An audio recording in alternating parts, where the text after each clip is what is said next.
The thing that I learned this year, like, because like I had this like epiphany lately, and that's why I was like, well, I wonder what epiphany he had, like, so I can learn, like, I get a shortcut to another epiphany. Right. My epiphany was that no one can really, well, it's not gonna sound right when I say it because it's not 100% true, but no one can really heal you except you. So like you can get inspiration from other people, but your own path to healing has to come from your own intuition. But what did you say before that? It's going to sound what?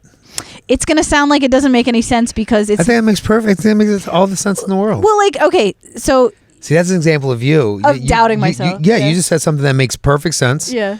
I will even call it profound. But then you put out the, like, it doesn't make any sense. I think what I meant by that was, like... It's not 100% because people, like, it's not that you can't get help. Like, you can get help from people because, like, you can... Yeah, but when they help you, they're helping you master you, and then you're changing you. Exactly. They're not changing you. Yeah. They're asking you questions and putting you in situations that make you ask you the questions and, like, figure yourself out. I think in the past, I would look at mentors as a blueprint for, like...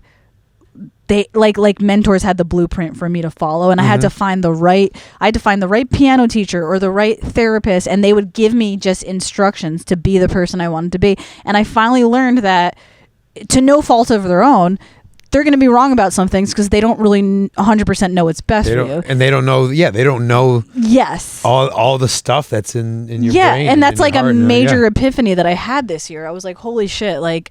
No one's gonna help me except for me. That's a huge step. Yeah, you know. Yeah. So like if you ask like someone a question, do you always want an answer? And now this is gonna sound weird.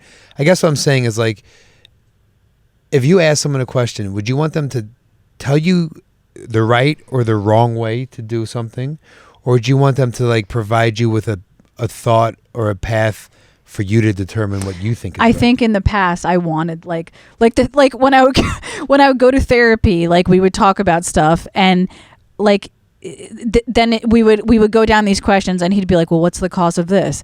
And I'd be like, I don't know, probably not having confidence in myself. And he's like, well, how do you build confidence in yourself? And I'd be like, well, I don't know. I'm paying you to tell me that. Like, the fuck? You're the one with the diplomas on the wall. What the hell? That's why. If I knew that, I wouldn't be here. Like, right. I used to always. I didn't actually say that, but in my head, I was thinking that. Like, well, I don't fucking know how to like myself. That's why I'm here. Yeah. And like, I finally realized that they can help point out what you need to do, but you've got to find out how to do it. Well, I think with therapists, I think there are some people who just keep on asking why and how's they feel and how do you feel. That's annoying. That's annoying. And they're just like taking your money. Like, oh, we'll see you next month for another next week, and it's going to cost you $80 copay again, and I'm going to bill your insurance company, and I drive a Maserati, and you know what I mean.